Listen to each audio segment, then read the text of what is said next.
Bonjour et bienvenue dans cet épisode de l'économie pour tous. Cette vidéo fait partie du thème de la dette et cet épisode traite de la différence entre la dette publique et la dette souveraine. La dette publique, la voilà. Souvenez-vous, nous l'avions déjà présentée dans l'épisode précédent. Si cet épisode ne vous dit rien, je vous invite à le visionner pour mieux comprendre l'épisode en cours. La dette publique, comme nous l'avions vu, correspond à la dette de toutes les administrations publiques. Des administrations publiques, il en existe de trois types.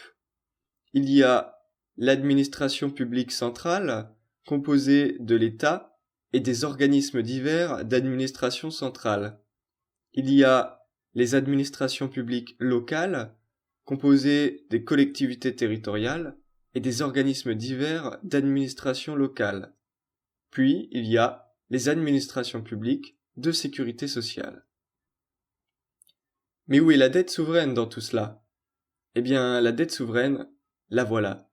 C'est en fait la dette de l'État, et seulement la dette de l'État.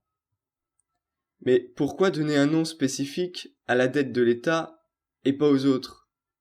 Pour le comprendre, nous allons voir ensemble deux documents, un graphique et un tableau statistique. Les deux nous mèneront aux mêmes conclusions. Les voici apparaître. Commençons par le graphique. Celui-ci présente l'évolution de la dette publique de la France de 1978 à 2008.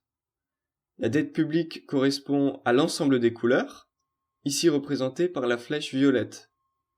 Les couleurs correspondent aux trois administrations que nous venons de présenter et qui sont les composantes de la dette publique.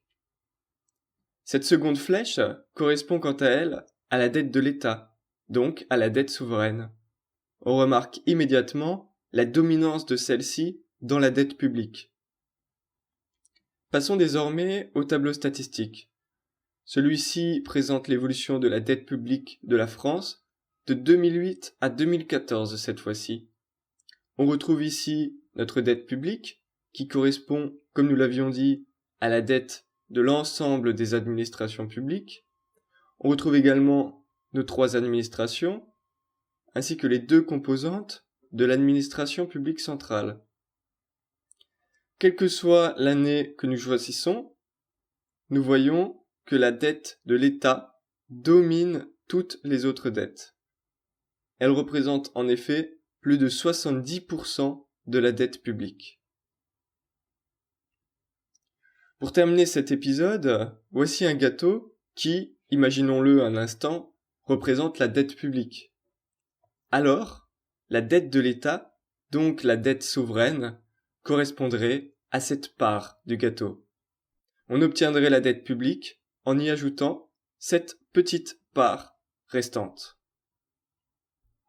Voilà qui clôt cet épisode et notre présentation de la différence entre la dette publique et la dette souveraine.